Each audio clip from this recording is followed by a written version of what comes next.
যিটো ফুল ভগৱানৰ পূজাত লাগে আৰু সেই ফুলটোক আমি ভৰি যদি ঘূৰিয়াই আঁতৰাওঁ বা ঝাৰু মাৰি দিওঁ সেইটো আচলতে অজানিতে অপৰাধ হয়। বুটলি আঁতৰাই দিব লাগে, তেতিয়া অসুবিধা নাই। আৰু যিটো ফুল একেবাৰে গেলি পচি গ'লগৈ, লেতেৰা হৈ গ'লগৈ, সেইটো কথা অলপ সুকীয়া।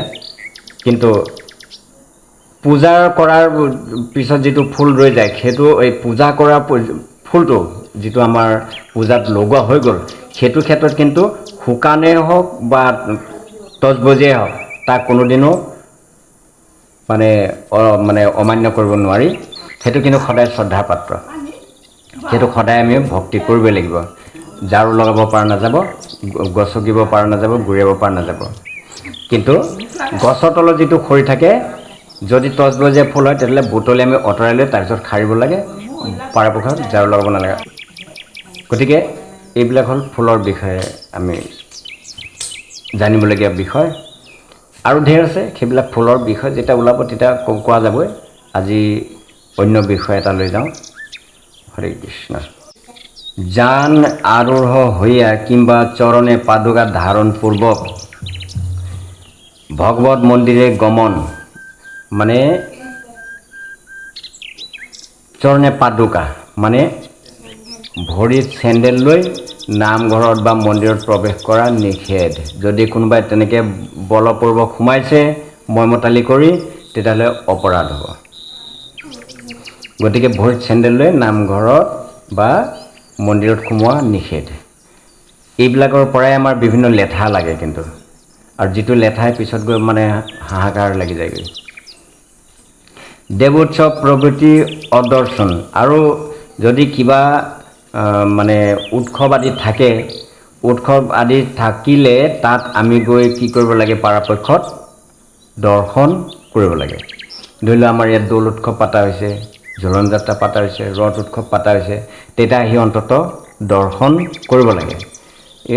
ইমান এটা আনন্দৰ উৎসৱ হৈছে, চবেই উদুলি মুদুলি পৰিৱেশৰ মাজত মানে আনন্দ লৈ আছে, মই যদি এপাকো নামাৰোঁ সেইটো এটা অপৰাধ হ'ব।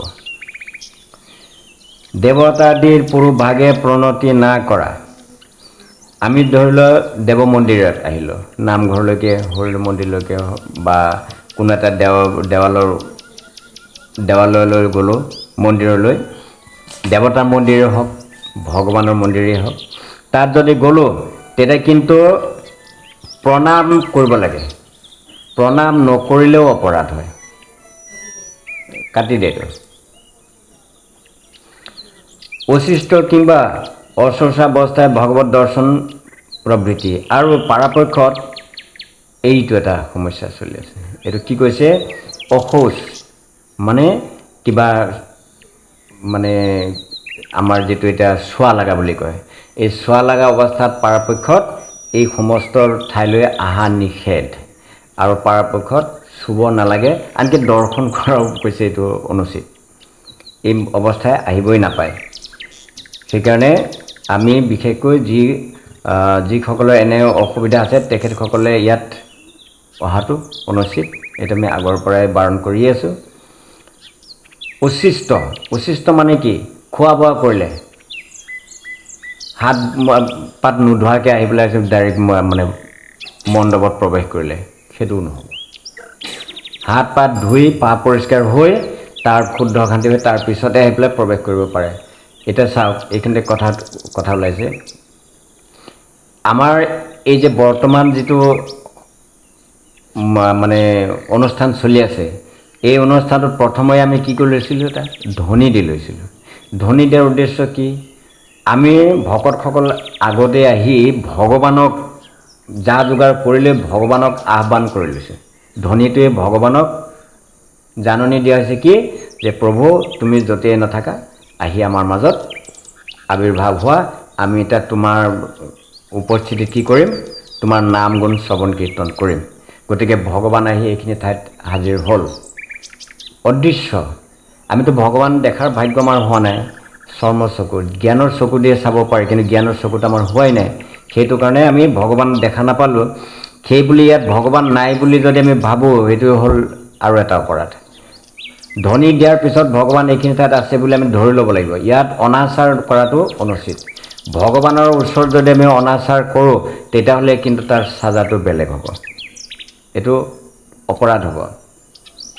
সেয়ে পৰাপক্ষত এই ঠাইখিনিত আমি এই নিয়ম নীতিখিনি মানি চলিব লাগিব। চেণ্ডেল লৈ প্ৰৱেশ কৰা নিষেধ, চোৱা গাই অহা নিষেধ। তাৰপিছত খোৱা বোৱা আমি কৰিছোঁ, খাই বৈ তাৰপিছত আমি কি কৰিব লাগিব, হাত মুখ ভালমতে ধুই মানে পাপ পৰিষ্কাৰ হৈ আকৌ শুদ্ধ শান্তি হৈ এই ঠাইত প্ৰৱেশ কৰিব লাগিব। আৰু যদি ইয়াত আমি এইবিলাক নিয়ম নীতি নামানি ইয়াতেই যদি চাধা খাইছোঁ, ইয়াতেই বিড়ি খাইছোঁ, ইয়াতেই তামোল খাইছোঁ, ইয়াতেই মানে মদ ভাং খায়ো আমি প্ৰৱেশ কৰিছোঁ, এইটো একেবাৰে মানে কৰ্মই নহ'ল, এইটো আৰু অসাধুৰ কৰ্ম হ'ল এইটো। আৰু সেইটো কৰ্ম কৰিলে হয়তো আজি 10জনৰ আগত দম্ভালি মাৰি দেখুৱাই থৈ যাবও পাৰে, কিন্তু যিটো অপৰাধ হ'ল এই অপৰাধৰ ফল কিন্তু খুব সোনকালেই ভুগিব সি। ভগৱানৰ বিচাৰবিলাক কিন্তু লাহে লাহে, মানুহৰ বিচাৰ হ'ল ধৰ্মাৰ তৎক্ষণাত, কিন্তু ভগৱানৰ বিচাৰ লাহে লাহে। এদিন কিন্তু তাৰ এইটো জ্বালা ভুগিবই লাগিব যিটো অপৰাধ কৰিলে। এক কৰে প্ৰণতি, এই সিদিনাও কৈছিলোঁ, কৰ মানে হ'ল হাত। এই এখন হাতে প্ৰণাম কৰা নিষেধ, এখন হাতে কোনোদিনো প্ৰণাম কৰিব নাপায়। গৈ আছোঁ বাটেদি কোনোবা এজন দেখাবলৈ কৃষ্ণ, এইটো নহ'ল। এখন হাতে নহ'ব, 2খন হাত দাঙিব লাগিব, 2খন হাতে প্ৰণাম জনাব লাগিব। এখন নালাগে সেইটো মৰা বুদ্ধি হ'ব। 2খন হাত এৰিব নালাগে, চাইকেলৰ হেণ্ডেল 2খন ধৰি থাকি মাথাটো কৃষ্ণ বুলি ক'লেতো হ'ল, হৰি কৃষ্ণ, মাথাটো চাপৰাই দিলে হৈ গ'ল। কাৰণ আমাৰ হেড অফিচে যেতিয়া দুখ খাইছে, বাকী আৰু হাতখন নাহিলেও চলিব। ভগৱানেৰ পুৰুভাগে প্ৰদক্ষিণ। আৰু এটা কথা কৈছে, বিশেষকৈ ভগৱানৰ যদি আমাৰ ইয়াত হেৰি আছে, বিগ্ৰহ মানে মূৰ্তি থাপনা, তেতিয়াহ'লে এই থাপনাৰ ওচৰত থৈ আনক প্ৰদক্ষিণ কৰিব নালাগে। আমি তুলসীৰ প্ৰদক্ষিণ কৰোঁ নহয় কেতিয়াবা, তুলসী প্ৰদক্ষিণ কৰোঁতে আচলতে ইয়াত কৰিবলৈ হ'লে আমি ইয়াত ভাগৱত এখনো ৰাখি ল'ব লাগিব, 2টাক সমানে কৰিব লাগিব, তেতিয়া ভগৱানক বাদ দিয়া নহ'ল। আৰু যদি ভগৱান সেইখিনিত আছে তেতিয়াহ'লে আমি ইয়াত যদি তুলসী প্ৰদক্ষিণ কৰি তেতিয়াহ'লে ভগৱানক থৈ তুলসীকে গুৰুত্ব দিয়া হৈ যাবগৈ, তেতিয়া ভগৱানে এক চাইড হৈ বহি থাকিব। গতিকে 2জনক এতিয়া আমি যিটো কৰি আছোঁ এইটো কিন্তু সমানে গৈ আছে। ভগৱানৰ মন্দিৰক আমি কৰাৰ ভিতৰতে এই তুলসীও তাতে আমি ৰাখি থৈছোঁ, চবকে আমি কৰিছোঁ, কাকো আমি বাদ দিয়া নাই। আৰু এটা উত্তম উপায় আছে কিন্তু, সেইটো কথা মই পাহৰি আছোঁ। এই প্ৰদক্ষিণ কৰোঁতে পৰাপক্ষত তুলসীকো মূৰত তুলি লৈ কৰিব পাৰোঁ। মূৰত তুলি লৈ কৰিলে তুলসীও মানে প্ৰভুক প্ৰদক্ষিণ কৰা হৈ গ'ল। আমি কৰি আছোঁ, তেখেতকতো সুবিধা এটা দিব লাগে। তুলসীক মূৰত আমি উঠাই লৈ আমি যদি প্ৰদক্ষিণ কৰোঁ তেতিয়াহ'লে তুলসী দেৱীও প্ৰদক্ষিণ কৰা হৈ যায় মন্দিৰত। তেখেতেও মানে সেইটো উত্তম বুলিয়ে ভাবে আৰু সেইটো কৰ্ম কৰিলে তেখেতো আনন্দিত হয়হে। এক্সট্ৰাকৈও আকৌ কমিশ্যন এটা পোৱা যাব তেতিয়া দেৱীক মাথা তুলি ঘূৰাৰ কাৰণে। পাৰে, তেওঁতো কৰেই, কিন্তু আমি যে দেখা নাপাওঁ। গতিকে আমি নিজে যদি মানে হেৰি মূৰত তুলি লৈ এই কৰ্মটো কৰোঁ তেতিয়াহ'লে তাতো তুলসী দেৱী আৰু বেছি আনন্দিত হয়।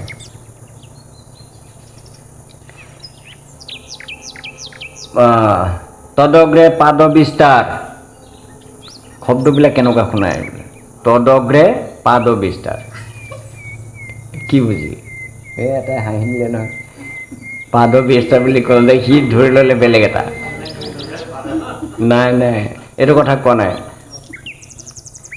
এইটো হ'ল পাদ মানে ভৰি, তদগ্ৰে মানে তেওঁৰ আগত, বিস্তাৰ মানে বহলাই দিয়া। ভগৱানৰ মন্দিৰত বহি যোনে ভৰি মেলি বহিব, সেইটো এটা অপৰাধ। ভগৱানৰ আমি ওচৰত বহিছোঁতো, ইয়াত কিন্তু ভকতৰ নিচিনাই বহি থাকিব লাগিব। যদি বেছি অসুবিধা লাগিলে তুমি উঠি গৈ বাহিৰত খোজকাঢ়ি আহা, কথা নাই, কিন্তু ভৰি মেলি বহা অসুবিধা আছে। কাৰ কাৰ অভ্যাস আছে সাৱধান। নামঘৰত আহি ভৰি মেলি বহাটো অনুচিত, এইটো অপৰাধ হ'ব। আৰু সেইবিলাক অপৰাধ হওঁতে হয়তো ভৰিৰ বেমাৰ হ'ব, পিছত পস্তাব লাগিব। য'ত যি অপৰাধ তাৰেই মানে লেঠা লাগিব। তাৰপিছত শয়ন, শোৱা। হৰি মন্দিৰত সৰু সৰু নাবালকসকলৰ কথাটো বেলেগ। নাবালক ভগৱানে এনেই তেওঁলোকক মানে মাৰ্জনা কৰে, তেওঁলোকক এনেও ভাল পায়। কিন্তু আমি যদি জানি শুনি কৰোঁ, মন্দিৰত যদি শুব বিচাৰোঁ, এইটো হ'ল অপৰাধ। ভালেই কৰিছোঁ বুলি ভাবিছে। নে পৰাপক্ষত শুব নালাগে, পৰাপক্ষত শুব নালাগে, কিয়নো অভ্যাস হৈ যাব আগলৈ।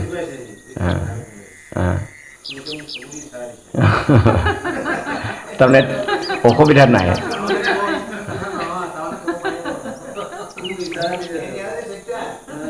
শয়ন, ইয়াত শুব পৰা নাযাব। যদি কোনোবাই ইয়াত মন্দিৰত আহি শুৱে, এই নাম গুণ চলি আছে, ভকত ইয়াত বহি আছে, বাকী কোনোবা এজনে আৰামত দীঘল দি শুইছে, কৈছে এইটো অপৰাধ আছে। এই অপৰাধটো ডাঙৰ অপৰাধ। তাৰপিছত ভোজন, মানে মন্দিৰত খোৱা বোৱা নিষেধ আছে, প্ৰসাদৰ বাহিৰে। প্ৰসাদ খাব পাৰিব, কিন্তু অন্য বস্তু ইয়াত খোৱা বোৱা নহ'ব, ভোজন নিষেধ আছে। মিথ্যা কথন, মন্দিৰত বহি মিছা কথা কোৱাটো। কোনোবাই মিছা কৈ মিছা মাতিও যাব পাৰে, কিন্তু সি দায়ী হৈ থাকিব। চিত্ৰগুপ্তই কিন্তু চব নোট কৰি ৰাখিব। এই মিছা কথা কোৱাৰ কাৰণে এদিন কিন্তু তাৰ চাজা ভুগিব লাগিব। গতিকে মন্দিৰত এই জীৱনত মানে কোনো দিনো এইটো পাহৰিব নোৱাৰিব, সেই মিছা এদিন কিন্তু ধৰা দিবই। গতিকে ইয়াত বহি মিছা কথা কোৱাটো নিষেধ। উচ্চ বাক্য প্ৰয়োগ, মানে ইয়াত আহি কিবা এটা আলোচনা বিলোচনা কৰিবলৈ হ'লে এটা নিয়মত আলোচনা কৰিব লাগিব, যাতে হুলস্থুল নহয়। কিন্তু আমি যে একদম পূৰা টেটু ফালি যে চিঞৰ বাখৰ কৰি কথা পাতোঁ, কৈছে এইটো বন্ধ। উচ্চ বাক্য প্ৰয়োগ কৰি কথা পতা ইয়াত নচলিব। যদি তেনেকৈ কৰা যায়, তেতিয়াহ'লে ভগৱানে সেইটোত অপৰাধ ধৰিব, বোলে ই একো শালীনতা বুজি নাপায়, অভদ্ৰ, ই আচৰণ বুজি নাপায়, সেইটো এটা অপৰাধ হ'ব। পৰস্পৰ গল্প, ইজনে সিজনৰ লগত এই বাজে কথা পাতি থকা। এইফালে নাম গুণ চলি আছে, পাঠ চলি আছে, আৰু দুজনে একদম মানে ইটোৰ মুখলৈ চাই একদম পূৰা ফুচুৰ ফুচুৰ ফুচুৰ ফুচুৰ কথা পাতি আছে, সেইটো অপৰাধ।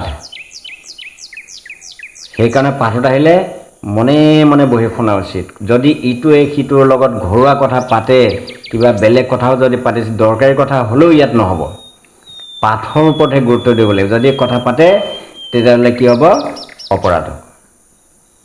সেইটো গ্ৰাম্য কথা বুলি কয়, অৰ্থাৎ আজে বাজে কথা, পাঠৰ লগত সম্পৰ্ক নাই। ক্ৰন্দন, এই মন্দিৰত বহি কান্দা কোটা বন্ধ। এটা কান্দনৰ পাৰ্মিশ্যন আছে, বাকীখিনি পাৰ্মিশ্যন নাই। মই ঘৰৰ বিষয় লৈ মানে মোৰ ঘৰত এনেকুৱা অসুবিধা আছে, এনেকুৱা ধৰণৰ দুখ যন্ত্ৰণা, সেই কথা কৈ কৈ কান্দিবলৈ ধৰিছোঁ, এইটো মন্দিৰৰ বিষয় নহয়। ভগৱানৰ বিষয় লৈ যদি কোনোবাই কান্দিছে, ভগৱানৰ বিষয়ে জানি তেওঁৰ ভক্তি জাগিছে, ভক্তিৰ মানে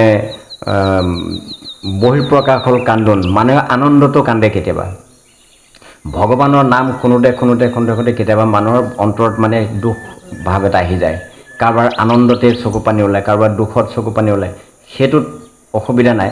কিন্তু বিশেষকৈ ঘৰুৱা বিষয় লৈ, মোৰ ঘৰত এনেকুৱা অসুবিধা, এনেকুৱা বিপদ, সেয়া লৈ ইয়াত কান্দা কটা কৰিলে এইটো অপৰাধ হ'ব।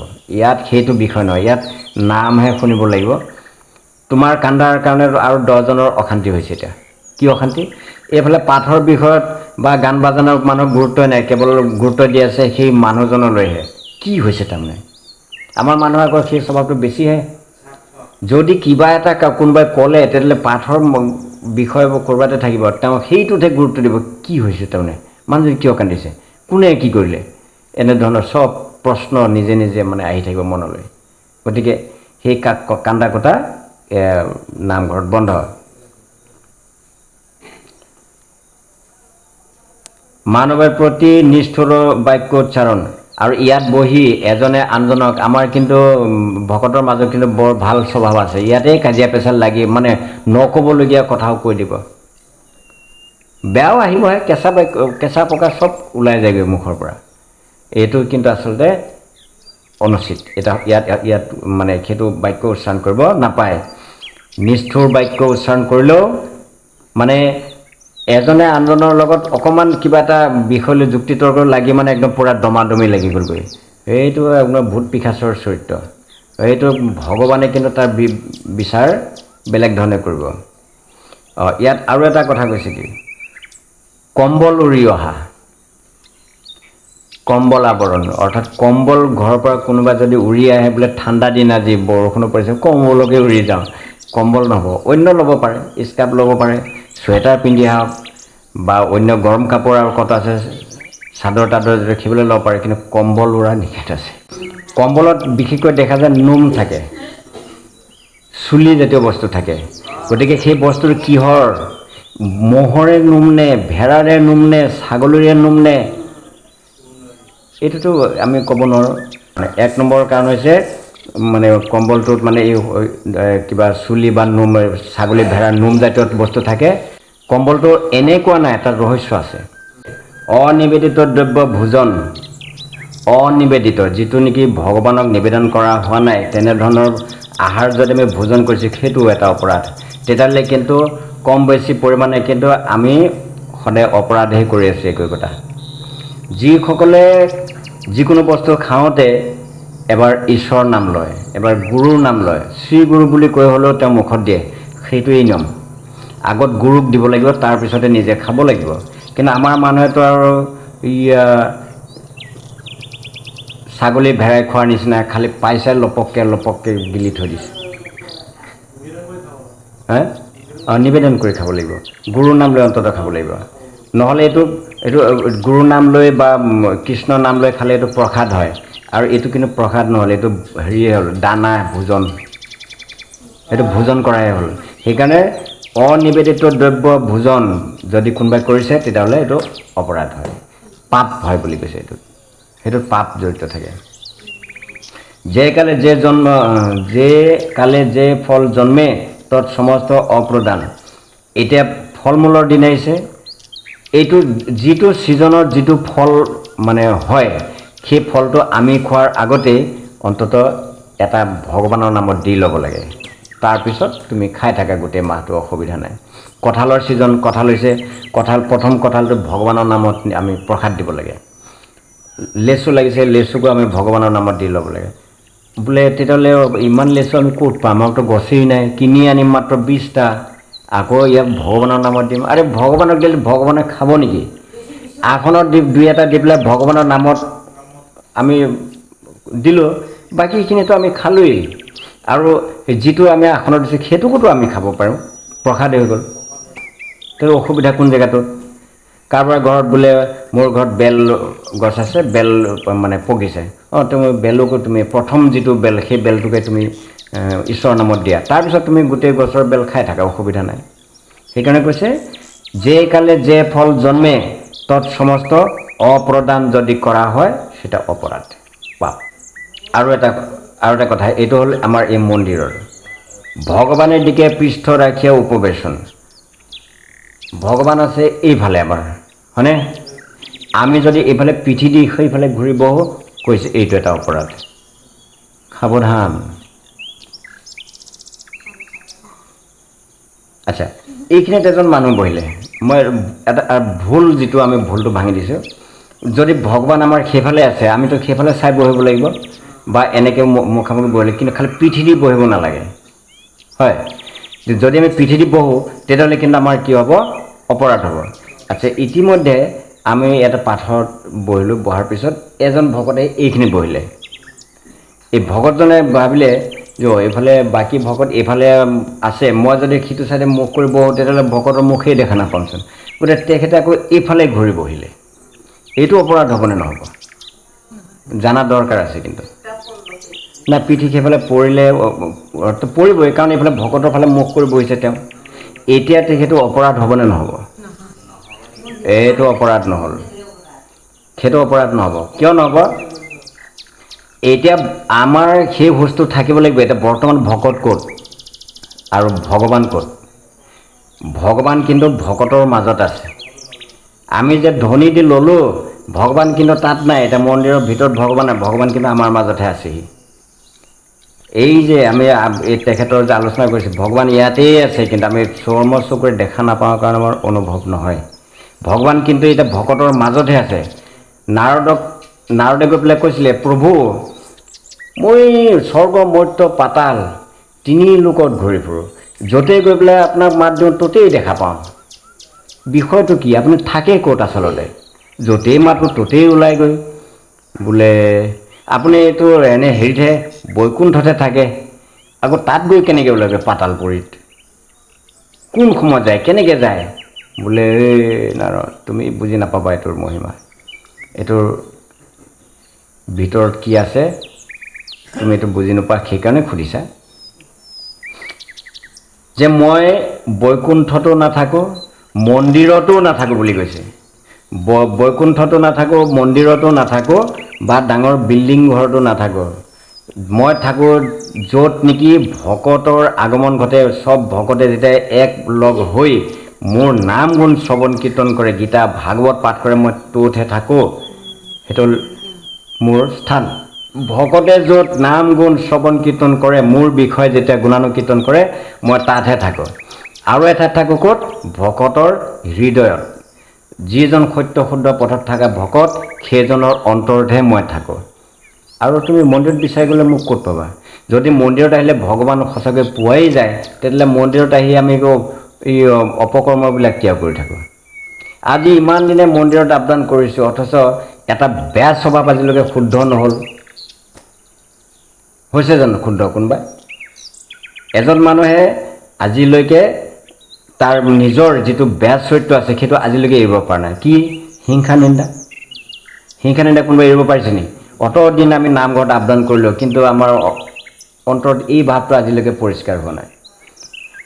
বা কোনোবা এজনে বেয়া বস্তু খায়, মদ খায়, ভাং খায়, বা ড্ৰাগছ খায়, হিৰইন খায়, কোকেন খায়, এই সমস্তবিলাক যে খাই আছে, তেওঁ ইয়াত যদি আহিছিলে, ভগৱানে যদি তেওঁক লগ দিছে, তেওঁৰ অন্তৰত আজিলৈকে এই ভাৱটো কিয় অহা নাই যে মই বেয়া বস্তু এটা খাই আছোঁ, এইটো খালেতো ভগৱান মোৰ লগত নাথাকিব, বা ভগৱানৰ উপাসনা কৰাটো যে মোৰ বিফল হ'ব, এইটোতো সি বুজাই নাই।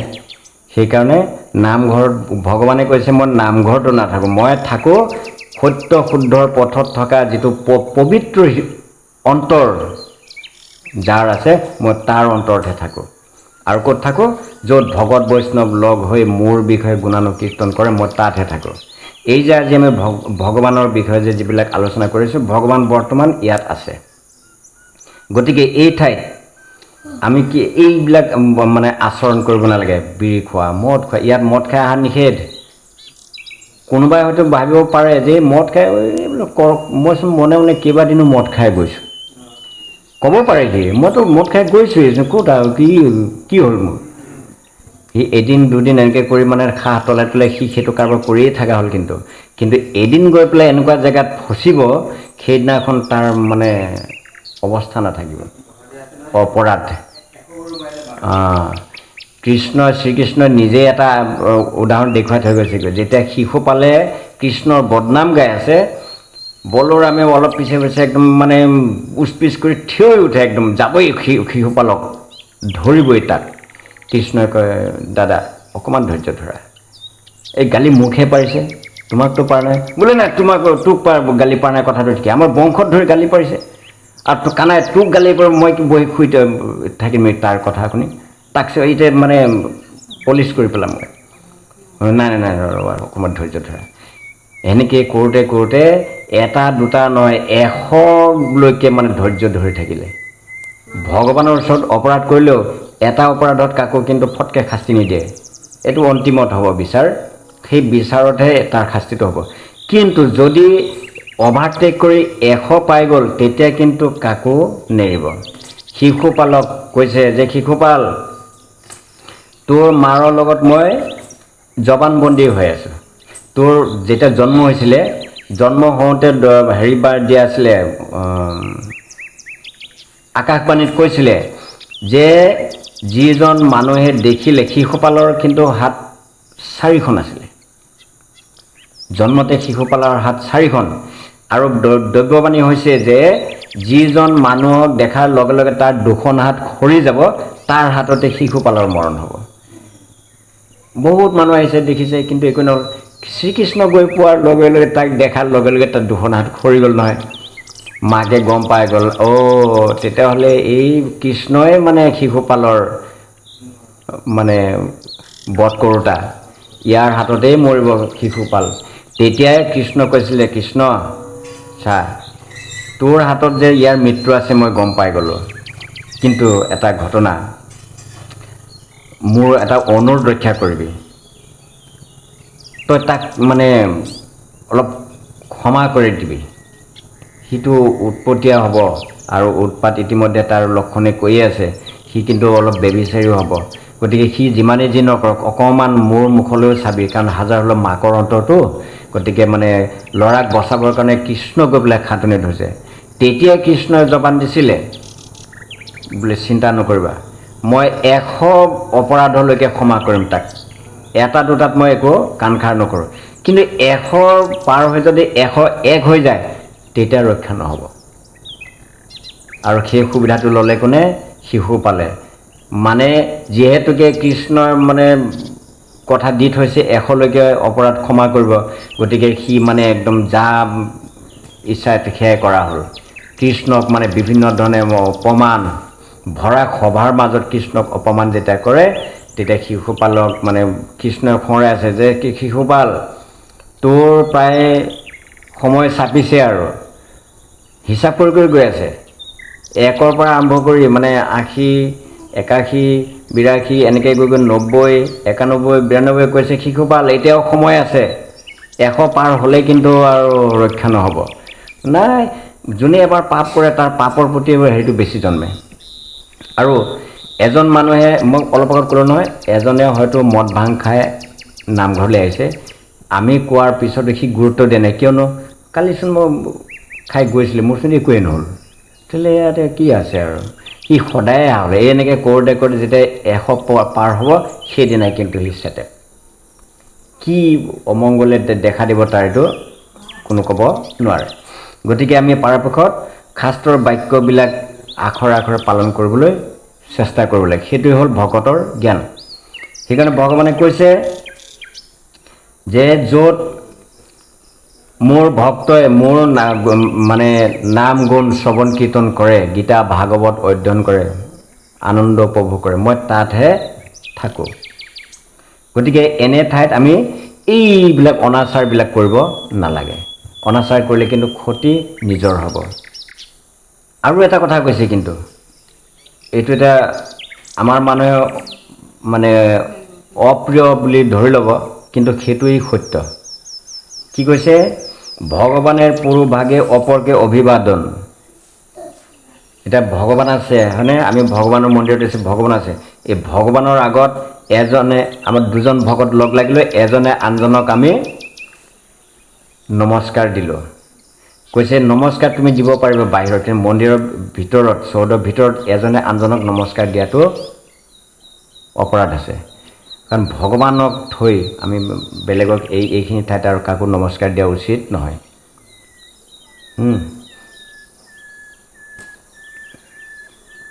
নিজ মুখে আত্মপ্ৰশংসা, সেইটো এটা অপৰাধ। নিজৰ মুখে নিজৰ প্ৰশংসাই গাই ফুৰিলোঁ। মোৰ প্ৰশংসা বেলেগেহে কৰিব লাগিব, বেলেগে কৰা নাই, মোৰ নিজৰ প্ৰশংসা নিজেই কৰি মানে একদম ৰৌজাল বৌজাল কৰি আছে। নিজকে শ্ৰেষ্ঠ বনাব বিচাৰিছোঁ। ভগৱানে কৈছে সেইটো অপৰাধ। বেদ নিন্দা হৰি সকাশে এই দাবিংশবিধ অপৰাধ বৰ্ণিত হৈ আছে। মানে এনেধৰণৰ অপৰাধ কেইটা বুলি কৈছে? 32টা অপৰাধ আছে। এই 32টা অপৰাধ, তাৰ ভিতৰত আৰু এটা আছে দেৱনিন্দা। আমি দেৱতাক নিন্দা কৰাটো এক ৰকমৰ অপৰাধ। কাৰণ দেৱতা আমাতকৈ উচ্চ। দেৱ নিন্দা অৰ্থাৎ দেৱতাক নিন্দা কৰে। দেৱতা আমাতকৈ উচ্চ, উচ্চ কাৰণেই আমি কি কৰিছোঁ। কিন্তু ভকততকৈ দেৱতা অলপ ল, ভকততকৈ দেৱতাতকৈ ভকত কিন্তু উচ্চ। কিন্তু এতিয়া আমাতকৈ কিন্তু দেৱতা উচ্চ। কিয়? আমিতো ভকত নহয়, আমিতো ভকত হ'ব পৰা নাই, বৈষ্ণৱ হ'ব পৰা নাই, আমি আৰু এই ভকতৰ ভটো এইটো বুজি পোৱা নাই। গতিকে আমি দেৱতাতকৈ কেতিয়াও উচ্চ হ'ব নোৱাৰোঁ। কিন্তু দেৱতাক নিন্দা কৰিব দিয়া নাই। এজন বৈষ্ণৱে দেৱতাৰ মন্দিৰত সেৱা কৰিব পাৰে, কিন্তু প্ৰসাদ লোৱাত অলপ অসুবিধা এটা আছে। সেইটো ভগৱানৰে বাক্য আছে যে দেৱতাৰ নামত যিটো প্ৰসাদ অৰ্চন কৰা হয়, এইটো বাকীসকলে খাব পাৰে, কিন্তু যিসকল বিষ্ণুৰ ভক্ত তেখেতসকলে এইটো খোৱাত অসুবিধা আছে। দুটা পইণ্ট আছে তাত। এক নম্বৰ কথা হৈছে, যিজন গুৰুৰ পৰা আমি লৈছোঁ, মন্ত্ৰ লৈছোঁ, দীক্ষা লৈছোঁ, সেই গুৰুজনেতো তেওঁ সিদ্ধি দেশৰ, স্থূল প্ৰৱৰ্ত সাধক সিদ্ধি, 4টা দিশ, মানে 4টা ক্লাছ। 4টাৰ ভিতৰত আমাৰ যিজন গুৰু, সেইজন গুৰুটো সিদ্ধিৰ দেশৰ, তেখেতে দেৱতাৰ প্ৰসাদ নাখায়। তে আমি যদি সেই প্ৰসাদটো খাবলৈ যাওঁ, আমিতো অলপ আগত কৈছিলোঁ যে গুৰু নাম লৈ খাব লাগে। তে আমি যদি প্ৰসাদটো খাবলৈ যাওঁ, শ্ৰী গুৰু বুলি কোৱাৰ লগে লগে সেইটো গুৰু নামলৈ গুচি গ'লে নাই, তেন্তে দেৱতাৰ প্ৰসাদ খোৱাই হ'ল তেখেতক, সেইটো এটা অপৰাধ।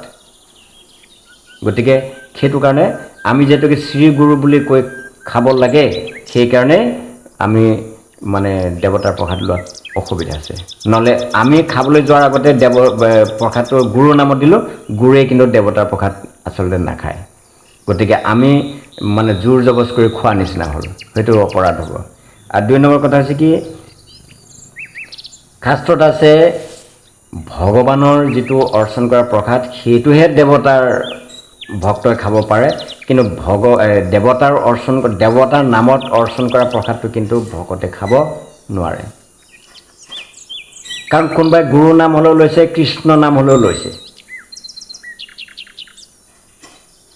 গতিকে যিজন মানুহে ঈশ্বৰৰ চিন্তা কৰে, এক মনে এক চিত্তে, তেওঁ কিন্তু দেৱতাৰ প্ৰসাদ লোৱাত অলপ, দেৱতা দেৱীৰ প্ৰসাদ লোৱাত অসুবিধা আছে। ইয়াতে কি কৈছে যে দেৱতাক নিন্দা কৰিলে কিন্তু আমাৰ অপৰাধ হয়। গতিকে দেৱতাৰ প্ৰসাদ আমি খাব নোৱাৰা কথাটো সত্য, কিন্তু শ্ৰদ্ধাটোতো জনাব পাৰোঁ। দেৱতাৰ প্ৰসাদ খোৱাৰ যিহেতুকে অসুবিধা আছে, আমি গুৰুৰ নাম লৈ খাব লাগিব। গতিকে আমি সেইখিনি যিহেতু নোৱাৰোঁ, প্ৰসাদটো আমি ল'ব লাগিব, লৈ পেলাই শ্ৰদ্ধা জনাব লাগিব, সন্মানটো দিব লাগিব। গতিকে প্ৰসাদটো আমি ল'ব পাৰোঁ, লৈ কি কৰিব পাৰোঁ, আমি নিজৰ মূৰত অকণমান দিব পাৰোঁ, কিঞ্চিত পৰিমাণে আমি মূৰত আমি প্ৰসাদটো স্থাপন কৰিলোঁ, মানে শ্ৰদ্ধা কৰিছোঁ, সন্মান দিছোঁ। সেইটো কৰি লৈ সেই প্ৰসাদৰ পাতটো তুমি বেলেগক দি দিব পাৰা। শ্ৰদ্ধাটো জনোৱা হ'ল, প্ৰসাদ মোৰ মূৰত ৰাখিছোঁৱেই, শ্ৰদ্ধা জনাইছোঁ। যিহেতুকে মোৰ খালে এতিয়া গুৰু নাম লৈ খাব লাগিব, গুৰু নামততো মই দিব নোৱাৰোঁ, সেইটো আৰু এটা অপৰাধ হ'ব।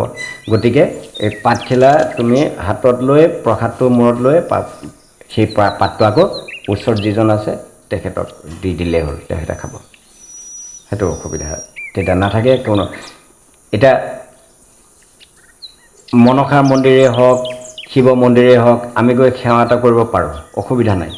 কাৰণ তেওঁলোক আমাতকৈ উচ্চ, তেওঁলোক বৈষ্ণৱ, শিৱ বৈষ্ণৱ, কালীও বৈষ্ণৱী, তেওঁলোকক আমি শ্ৰদ্ধা জনাব পাৰোঁ। শিৱ মন্দিৰত এজন ভকতে গৈ পেলাই সেৱা কৰিব পাৰে, অসুবিধা একোৱেই নাই। কিন্তু এই প্ৰসাদ খোৱাটোতো অলপ অসুবিধা আছে।